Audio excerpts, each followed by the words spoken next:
Okay, last one.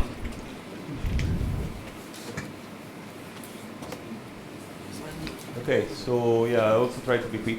We are all tired and people are leaving. So I just wanted to do this last thing. Well, let's say for people that saw the presentation, this is a part of the presentation me and Daniel gave at Plumbers.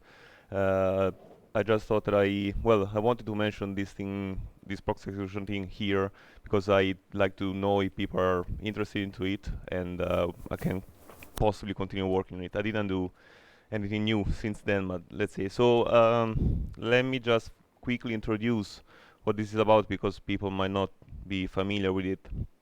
It's basically an extension, let's say, another way to implement priority inheritance. It's a bit more complicated than, but at the same time is supposed to be more general than the simple priority inheritance that we already have in the Linux kernel. So basically, what's the problem? Let's say that I started to be interested in this team mostly for solving problems that SCHED has with priority inheritance. Uh,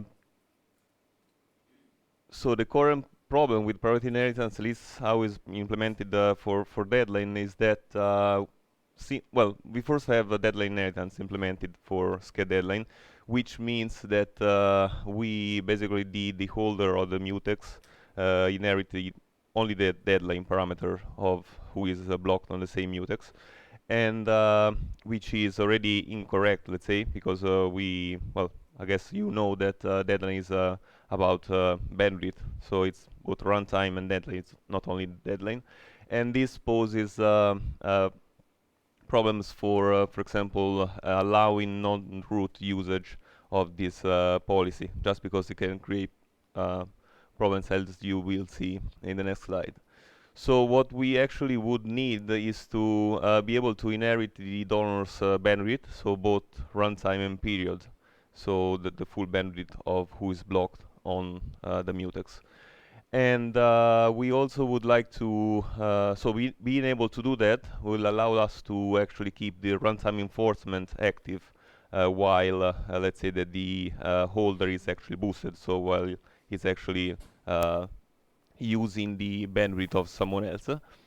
Runtime enforcement, for maybe you're not familiar with it, is basically the mechanism that stops and throttle misbehaving tasks. So we currently, who is boosted is outside of that, and which poses, of course, problems on a real scenario. And yeah, we basically want to be able to use the scheduling context of the donors. I'll explain also what this means. So yeah, this is a simple example. In this case, well, this is a basic example. Everybody probably already saw about why we need priority inheritance in the first instance. So we have a low priority task that locks a mutex and access a critical section. Then there is a high priority one that preempts that task and basically blocks on the same mutex that the lower priority one holds. But at a certain point, there is a medium priority task that basically doesn't have anything to do with the other two, that will basically stop the highest priority one to execute because it preempts the lower priority one and then makes the high priority one to miss the deadline. So that's of course a problem, and this is fixed by letting the lowest priority one inherit the priority of the highest priority one. So how it currently works for deadline, as I already said, is that the lowest priority one will inherit the deadline, in this case here, of the highest priority one, and then it will execute using the deadline. So it won't be preempted in this case by the medium priority one, but the problem is that it's outside of the runtime enforcement. So if it, for example, misbehave and keeps running and execute, it will create problems for potentially other tasks. In this case, for example, the medium priority one will miss the deadline just because this guy is executing badly. So what we want is something like this. If we let the lowest priority one inherits both the deadline and the bandwidth, so the runtime, and then we make it use and consume those parameters. We can still keep the runtime enforcement mechanism working, and so this guy will be basically throttle stopped the moment you try to execute for more than basically both guys are allowed to. So in this case, for example, it won't jeopardize what the medium priority task is doing. Of course, it will miss its own deadline, but that's a problem that at least will not affect guys that are not involved in this particular mutex. That's basically the end goal. How we so what the basically Peter's patches, I basically took Peter patches and fixed few things, and but that's basically Peter implementation. What it does, the basic idea is that we want to, so currently in the task strat, we these two things, the scheduling parameters and the execution parameters and information are mixed together, so it's the same thing. We want to make those things two separate concepts and use them differently. So the idea is that we want to be able to use by the who is holding the mutex the scheduling properties of the donors, while keeping the execution part there for when in this case the high task struct, so the highest priority task will be executing. Of course, we don't want to execute in this task on some CPU that are outside its affinity. And how we do that? Well, basically it works like this. So when the let's say the same example. So when the high priority task blocks on a mutex hold by another task, it is well, it is stopped, but it's still put on it's left on the run queue. So when the thing is actually, so that the scheduler runs on the run queue and picks the task because it's still the highest priority task, will actually create dynamically the chain of the who is basically this guy blocked on, and then we'll basically put the well, we create the proxy association. So then the highest priority one will be the proxy of the lowest priority one. So it means that then now the low priority one can use the scheduling properties of the high priority one, and it is basically fixing our problem. Yes, so I was saying that let's say this is the well, I'm not sure if I can call basic because it's already kind of trick to be implemented, but let's say that's the basic thing has implemented right now, and as I guess it's clear, it's based on mutex. So the mutex is the synchronization point where the donation can happen. So the mechanism can be triggered. Uh, I think that, however, that this thing can actually be more general than just be used for mutexes. So, in principle, you can think to apply the very same concept maybe to other synchronization mechanism. Can be condition variables or can be any type of calls where there is somebody that actually waits for a work to be done by somebody else. In principle, I guess we can. Yes. Yeah.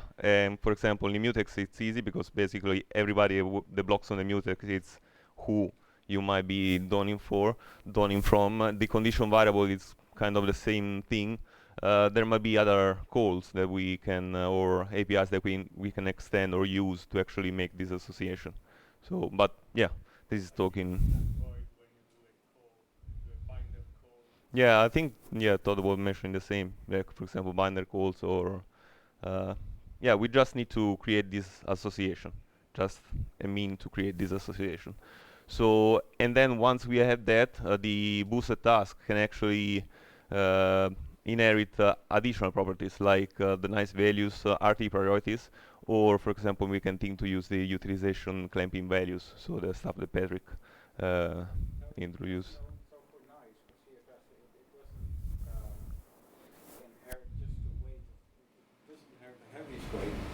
but it effectively is the sum of weights weighting on it. Right. Yeah. So you can get a very heavy task. Yeah. Yeah. That is it. Yeah. And basically, so that's the status. Currently, I posted the last RFC back in October, so a while ago. I received a few comments on the posting, basically mostly by Luca, that had some comments, but was mostly about naming and fixing a few things. I think Erin reported that this thing was breaking, was going of course that was expected. And but after that, didn't receive much more updates, and I couldn't actually spend much more time on it. So basically, I'm here to understand if I guess if you want to do it. I think so. Yeah. Okay. And maybe if also people have ideas to, I mean, where this type of thing can actually be used, maybe to let a little bit of feedback. So there's this one thing that I still don't know whether it will fit in this model or not, but I sort of have this idea. So right now, worker threads, when they run, they can actually escape the C group. So you queue some verb as part of the C group process, as part of the CPU C group, but the worker thread itself runs outside the C group. I don't know. That sounds like I want to run as a proxy. That C group should be a proxy. I don't know if that will fit in this model or not. What worker thread are you talking about again? Okay, work queues. But work queues generally are postponed work that you don't care much about priority, right? It should be. Yeah, so the reason this starts coming up is we are working on K-tasks, and what K-tasks allows you to do is pairwise. So it breaks up the work into multiple chunks and then spreads it across all the CPUs, which is a way for you to maybe, if you want to escape the C group, So way to don't get use out. work queues. Sorry? So don't use work queues. I said so. Don't use work queues. Yeah, because work queues are scan orders by default. You cannot even assign a real-time priority. So it's supposed to be postponed work. Yeah, stuff that you got. Some awkward Also. async work you have to do. Like you should. Maybe. We don't want work being built on top of that. We don't want new functionality for doing work being built on top of a work queue. It's already happening. Don't do it. It steals time. The point of K-task was performance, right? Yes. Parallelizing, All these stuff like zeroing out pages. so going fast.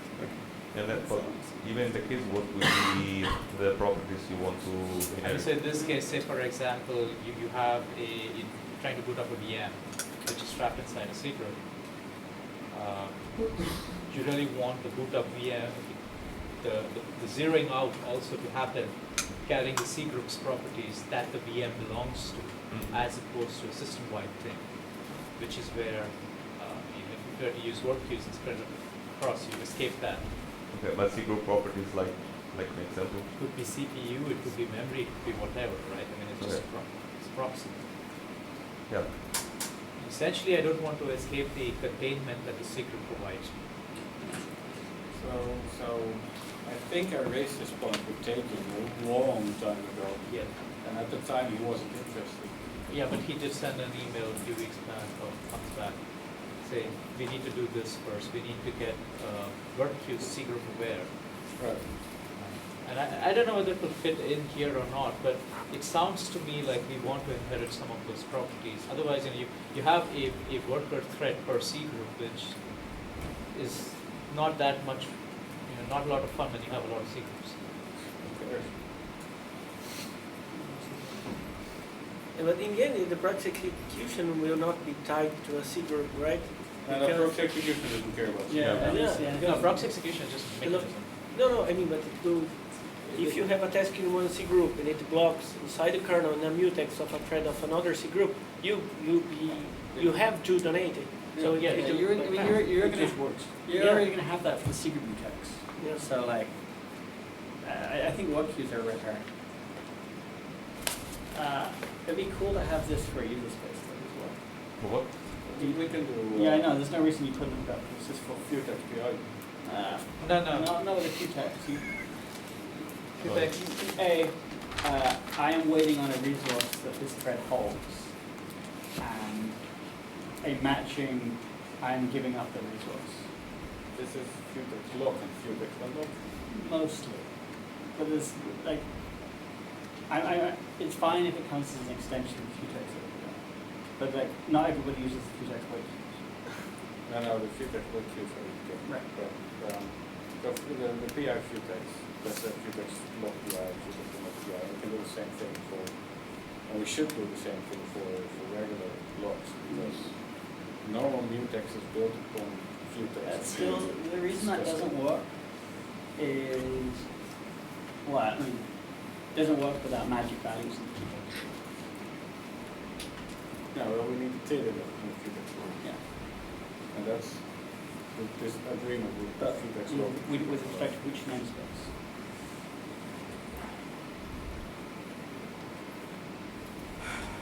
How did that work?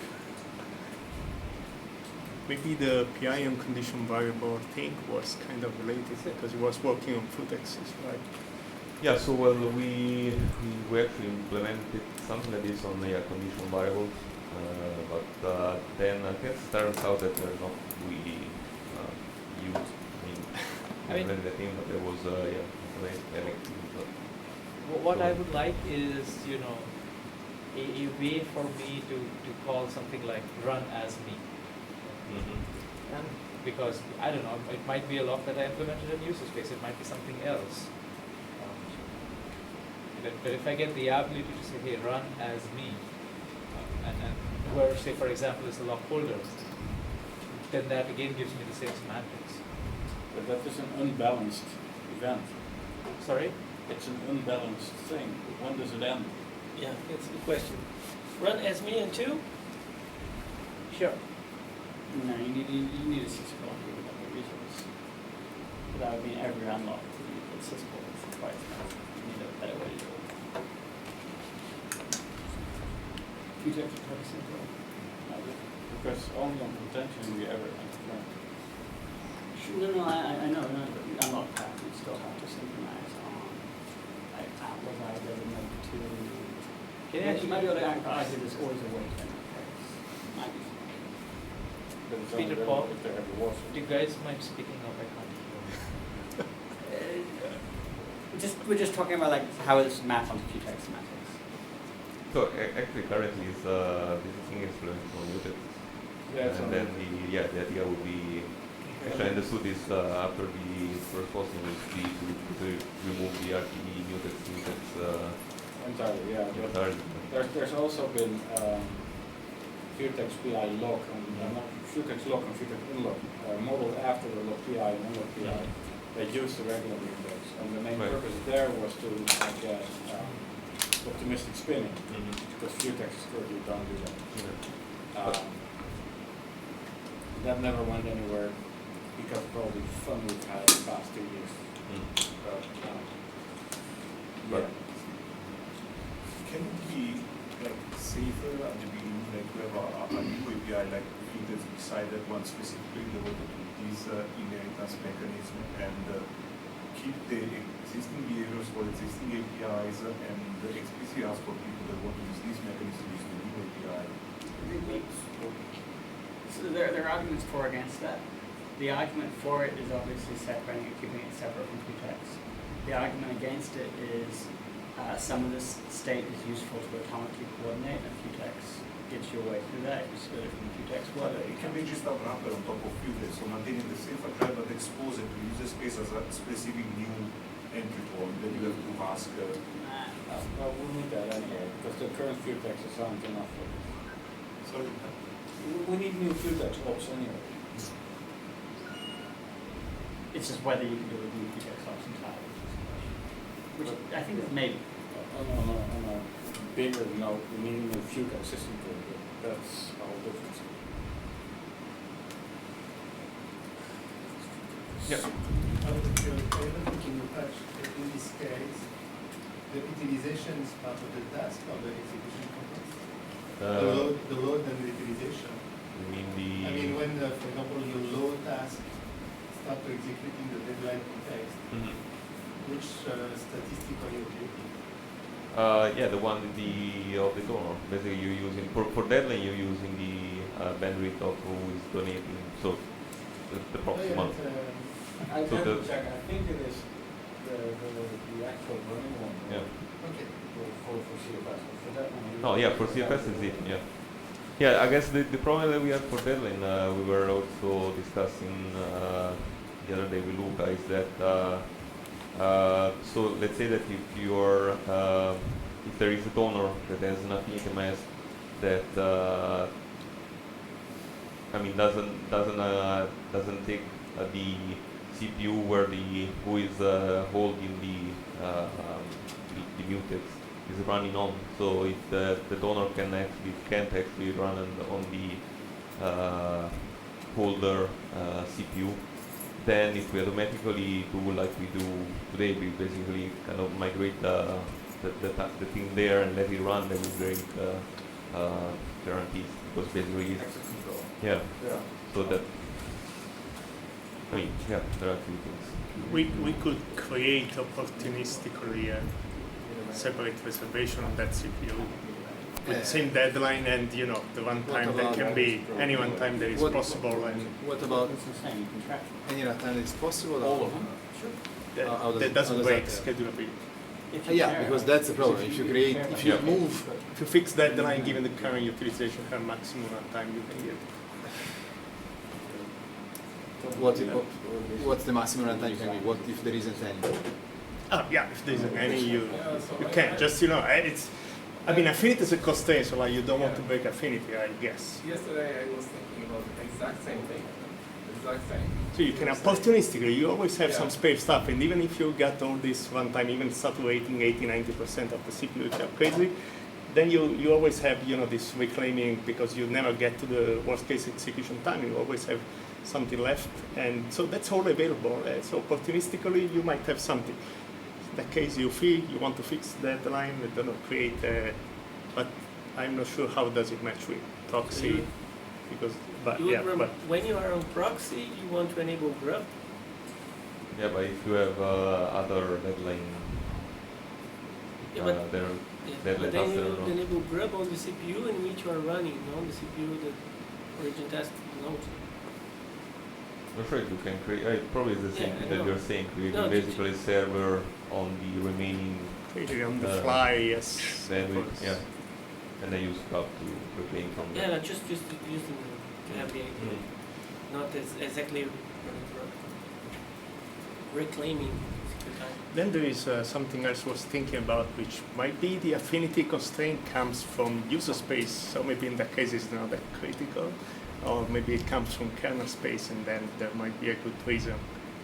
So I'm not sure. I mean, you could have a weak affinity versus. Just thinking aloud. So What is the answer? weak affinity, Peter? hard affinity, but You have to respect it. You Yeah, can't but what is the answer for the thread that is disabled? No, the migration disabled. Affinity is like innate migration disabled, right? So you can overcome the migration disabled for the proxy, right? No, you can't. That's So for the block task, yes, you can. The block Yeah. task will migrate everywhere. yeah, and so and that's Doesn't run, doesn't care where you live. No, but the block task, it's kind of the task that is scheduled that is proxy, you may not be able to proxy to something preempted somewhere else. If it is preempted, no. So if the termination of your chain is actually a block task, we take the entire chain out. And then when the task resumes, so this will, we put the entire chain back in. Yeah, but if that block task, you might not be able to proxy its execution mode. Because of preempt disable. Or because it has I mean, it needs a schedule event anyway. or because that's the execution proxy for it has any local commands. I'm confused. Like, I think we're talking about slightly different things. The thing you are giving time to. Yes. Like, if you have A that has the resource, and B wants to give time to A, B may not be able to give time to A. You mean because of Affinity. Yeah, what we do, yeah. That's what he's asking. So we break affinity Yeah. on the block task because they don't run. Affinity is something for code that runs. So it's Since it basically doesn't this. run, This is this thing for here. So once this is actually donating to someone, we don't take this into account because basically, well, this task is not actually affecting. I mean, it's not actually executing. It's the other one that is actually executing. So we need to respect the affinity in this case of this guy here, of course, because it's the one that is actually executing. But in principle, we can forget about the affinity of the donor. so If The affinity of the donor doesn't matter. okay. Yeah, But so it's I'm just saying, like, you might have cases where the donor is assigned somewhere, and what they want to donate to is assigned somewhere else. Yeah. And you can never donate in that. oh, it does. It breaks the affinity of going because it doesn't run. Of the execution But- context of it. Yeah, but what I'm saying is, when, like, it only breaks it in the sense of, like, pretend you have, like, pretend you had a deadline. It would allow that to move to another CPU to run that. But if you had a fair task delegating to a fair task, you would never schedule at a time where you could donate that context. You know what I'm saying? Like, if you have task A pinned to a CPU, and that wants to donate to B, which is pinned somewhere else. You can only donate if you don't run. Well, if you run and then start waiting on the resource and on the block. So See- you'd have to migrate you could migrate the context of A to B CPU to run that, yes. That's what, Mhm. that's what it does. As, Yeah. I think we're talking about solution. But what about the other way around? I assuming that I understood this way around. I mean, trying to make an example that makes sense. If you have task A which blocks on task B, and task A was running and has in spin, so it has affinity to CPU 0, okay? You leave it in CPU 0 run Q, in CPU 0 run Q, and that's fine. Then you have task B, which is lock corner on which task A has blocked, which has affinity to and spin only to CPU 1. You have left A in CPU 0 run Q, so the scheduler might pick it, and if it happens that the scheduler on CPU 0 picks A has to run B Yes. on CPU 0, So which once- wouldn't be possible according to affinity, but you do run B on So, CPU so 0 what anyway. happens if? No, it's the other end. So, Yeah, so you pick a task, you walk the chain. If you find that the chain crosses a CPU, Okay. it migrates the task and repicks. Yeah. So in And your migrate in your is case, what it's we the want. other way around. So you basically migrate the one that are blocked on the resource hold by, in this case, your task B. So basically, it's the other way around. So in my So example you with A, migrate B, the what do you context migrate? of A to run on B's CPU, so Yes. that pick on B's CPU can hit A and transfer Yeah. So control. you migrate A to CPU 1, then the scheduler runs again there, picks A because now it's there, but then you use A to run B on CPU 1. Now, if B had no affinity, we could actually run A anywhere, right? Yeah, Yes. only that. So we should actually pick, if B is runnable, we should pick anywhere in B's runnable CPUs. Maybe. I mean, this is stuff you can play with once it works. Yeah. I'm just saying. Then you get saying- longer chains and it gets interesting. Where does the chain Yeah. come? I mean, you can have A block on B, block on C, block on D, and eventually run E. Yeah, but each step should only matter for the thing at the end of the chain. Like, the length of the chain shouldn't matter. No, but I mean, the whole chain needs to be on one CPU for it to work. All No, of the I don't blocks. think it does. Yeah, because it's task selection. You cannot select a task that ends up on another CPU. Yeah, but you need can to always begin select and into the chain, run down it, and migrate towards the tail of whatever the chain is at that point. That's what it You don't- does now. Work. You don't need to have it be completely consistent. So it's too long that For run queue lock it does. it's too long that I don't read one of the paper that now Daniel cares a lot about, where there is the EDF environment, but I'm not sure that migrating A to CPU1 respect, well, whatever, doing what you say to do, actually guarantees respect the scalability analysis. Although we don't care about real times or whatever. No, I agree with you. You would leak bandwidth to the other group of Yeah. CPU, and then you would run more time, and you could make other tasks. I'm quite Yeah, sure but that's you, the same question that I actually. I'm quite sure you are had breaking the before. scalability analysis, but Because the whole point of not doing No, I that- mean, No, because that's if what you they don't do. do anything about it, I Or guess and you you break have low bound, admission control stability analysis on the CPU where you are letting the hold the run. Right, because then Because basically you it will run on a CPU that didn't count its bandwidth, right? The initial thing So- is just making it Yeah, work. yeah, yeah. I guess we have to I get- figure out I how get- to, I get it. well, I guess fix it. The thing is that from a global EDF perspective, probably is not such a big deal as it looks like. But Yeah. if you made admission by partitioning and Well, let's pinning say- down, then it's clusters. then You have it's the same a problem. problem. Then.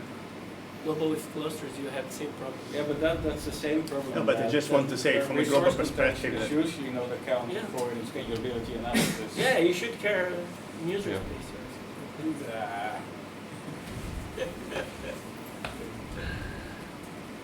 So another thing is just want to look at the fetches just to see this considered. So when the low priority task is blocked, so the high priority task is blocked because of the low priority one, then we start running the low priority task and we update the stats of the high one, which is the proxy, right? Mhm. That's what we need to think.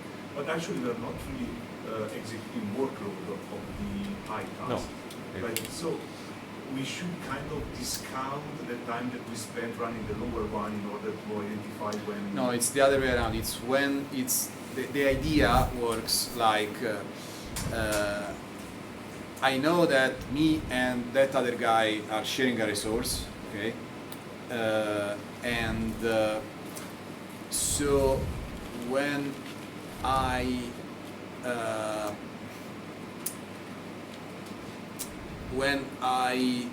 decide the bandwidth, so the runtime and period of the tasks that are sharing resource, you take into account that other people with which I'm sharing resource with might use my bandwidth Yeah, to run while holding the resource so that I can. So you have to know the full chain of the Well, dependency if you when want to do hard real time, yes. If not, which Part of probably the don't. budget is your block time. yeah, Right. parts are full It's what. It's why it's That- interesting because. Sorry? No, go ahead. No, because if you want to do hard real time with hard guarantees, you have to do blocking time. But if you don't know blocking time, then okay, you cannot give hard guarantees, but you don't miss the bandwidth enforcement. Yeah, That's right, the right. point. But you could have another one. What you? I guess I can go and read the code, but just we are here. What do you do currently in the case that we are on SMP and more than one tasks blocks on the same mutex, and then at some point it could be that on CPU 1 and on CPU 2 you have you pick the scheduler on those CPU, pick two tasks which are both blocked on someone else, and so you would run the lock owner on two CPU at the same time. No, I don't remember what to do in the it's the other paper, way but- around because what we migrate the ones that are blocked, right? Yeah, so Again, okay, Yeah. I guess I need It's to the same thing, familiarize yeah. with this concept. And, But I remember you mentioning this kind Yeah, of one situation in Prague, right? yeah, probably. Like so there was all this the bug. blocks, Yeah. the entire blockchain ends up on the CPU Yeah. of the task you're eventually going to run. I, And then you I, pick the yeah, highest because I'm priority. reasoning with mine, but I look at the code and Yeah. see if I can make it to make sense. Yeah, it's probably Thanks. simpler to solve this problem. If you do the other way around, then that's Yeah. hard to solve. Yeah. we even mentioned the blockchains. Of logs that you have, like, yeah, Celsius spacing is So it makes sense now. Does it make sense to have like a CPU Yes, that's massive and operation to train Yeah, it's really good. But you need to survive. CPU set Try to survive. so that if I cannot migrate to the donor, then it just takes some more. That's what No, it's the other way around. The donor always migrates to the domain. Yeah. Yeah, because it is the actual code of the task that might be CPU defined, because if you might want to write a CPU-specific register or have CPU-specific state. But the block task isn't actually running, so you don't give a crap where it's at. Yes. So So in this case, for coordination purposes, it can move over. It's just as soon as it starts running again, it needs to go back to where it should be. yeah, in this case, these were two different CPUs. Will be migrated this guy here and then run using this guy properties, but this task will remain here. We are not migrating this guy over there. Sure. When the docket task starts to run, it's migrated out to No, the other way around. the road. No, I can. I was also planning to use this proxy execution mechanism in another way with display pipeline. And the reason is that I like this idea as you said, run as me. The process there, as I was mentioning yesterday, at the time I want to transfer my entity to another task, then I don't want to get lost. So You don't want to? to be locked. Or at the same time, when I'm going to release it, I want to be able to continue my execution. So it doesn't fit very well. With a different class. Yes, yes, yes. I was CFS and I want to be promoted to be beta and then I want to go back to CFS. That makes sense. So essentially, The question. So this mechanism should is to solve another issue that is mainly priority inversion. Why do you say that you won't, I mean, not this particular team, but the idea is that it won't work? I mean, it's the same, right? It's like the CFS, in this case, it blocks on the mutex sold by, well, it's the other way around, but the mutex in this case, but in your case, it's just, I remember like a week later, but yeah, I mean, yeah. I think it can fit that use case. It can be used as something which works like run as me. You need something that you need is run as me until. Yeah. It doesn't have to have to be a mutex, but there has to be a condition which at some point stops this proxying. Dario,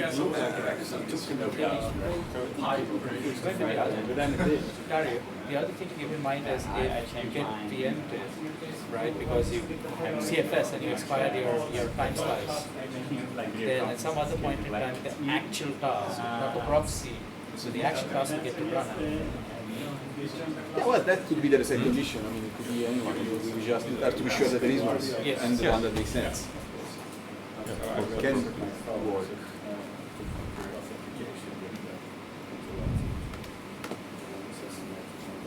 So we're using the example of deadline task, but the same mechanism should be usable also from RT and CFS, for Yeah, example. And in that case, what would happen? Like that we get the priority of the RT task? Yeah, you're basically using the scheduling part, so whatever then the guy says. In this case, the deadline is the DL, but then you have RT, that is priority. Or in case of CFS, you have like the synchronized status on the part.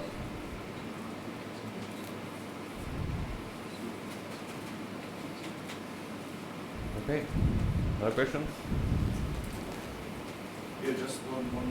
One sound before was comment like which stats we have paid when we are running as a proxy, and actually can produce something, maybe some kind of instabilities. Like if a CFS task is promoted to deadline, we update deadline stats, and meanwhile the CFS task is decaying, and then when it goes back, it's finding itself like to be a small task when it is not.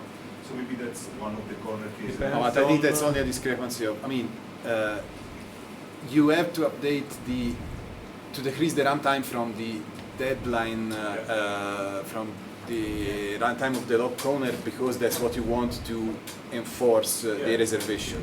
But if there is some place like CFS statistics where you account, where you record how long a task run, you should update that one. So basically you can consider...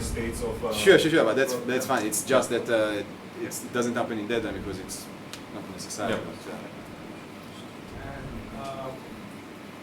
when the task, after the task has stolen the runtime of the donor gets back running, then you then it has lots of bandwidth remaining.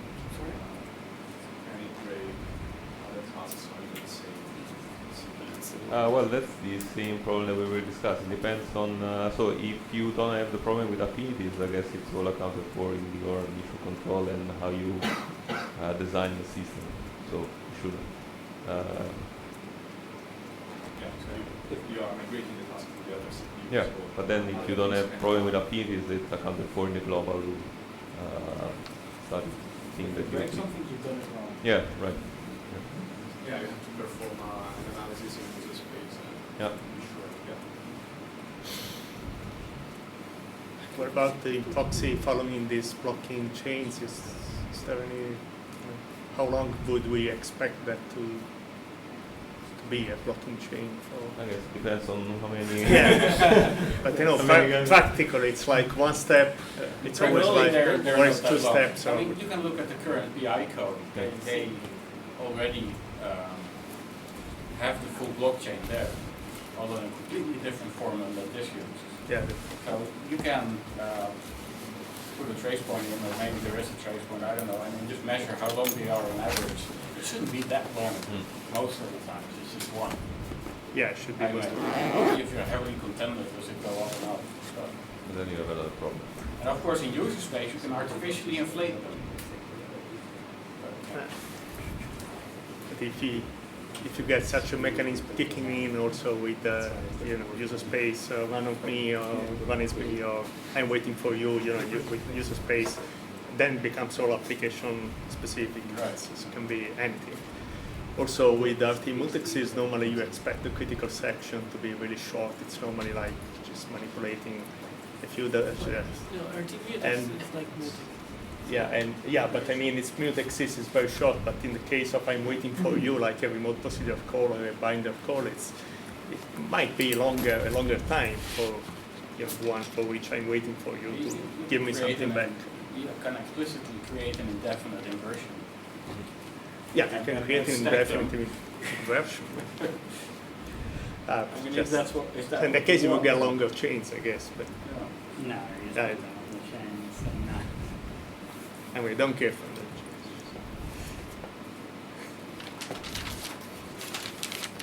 Okay, I guess that's it. Thank you. Thank you.